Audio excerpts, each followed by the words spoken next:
Good morning, viewer. Bienvenue. Yeah, the breaking news.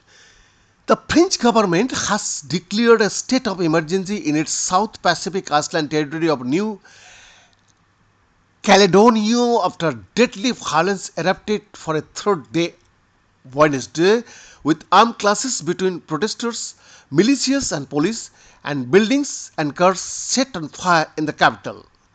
At least four people have died in the unrest, which is considered the worst since the 1980s. In the capital, Nomia, authorities have imposed a curfew and closed the main airport, usually a busy tourist hub, to commercial traffic. They have also banned public gatherings, carrying weapons, and selling alcohol. The violence is the latest outburst of political tensions that have simmered for years and pitted the island's largely pro-independence indigenous Kanak communities, who have long fought against rule by Paris, against French inhabitants opposed to breaking ties with their motherland. Protests began Monday involving mostly young people in response to the traveling of a vote 10,000 miles away in the French parliament proposing changes to New Caledonia's constitution that would give greater voting rights to French residents living on the islands. On Tuesday, legislators voted overwhelmingly in favor of the change. The last 2 days, we have seen violence of a scale we have not seen for 30 years in New Caledonia. Dennis Fisher, a former Australian Consul General in New Caledonia, told CNN. It is kind of a marking the end of 30 years of peace. The Kanak people are objecting the vote in France not just because it's been decided in Paris without them, but also they feel that they want it to be a part of negotiation, which would include another self-determination vote and range of other things. The proposed changes to the constitution would add thousands of extra voters to New Caledonia's electoral rolls, which have not been updated since the late 1990s.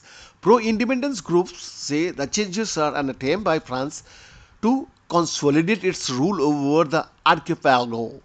France's Interior Ministry told CNN that 1,800 police officers and gendarmes are already present in New Caledonia and 500 additional police will arrive in the coming hours. The state of emergency will allow authorities to impose restrictions on movement and carry out house arrests and searches. A spokesperson for the French government said the measures were needed to deal with the serious breaches of public order which are occurring. Lying in the South Pacific with Australia, Fiji, and Vanuatu for neighbors, New Caledonia is a semi-autonomous French territory, one of a dozen scattered throughout the Pacific, Caribbean and Indian Ocean.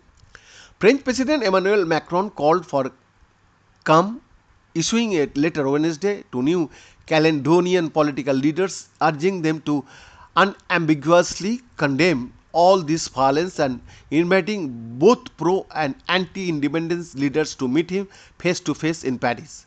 Macron's administration has pushed for a pivot to the Indo-Pacific, stressing that France is a Pacific power as China and the United States beef up their presence amid a battle for influence in the strategically important region. Yeah, New Caledonia is at the center of the plan.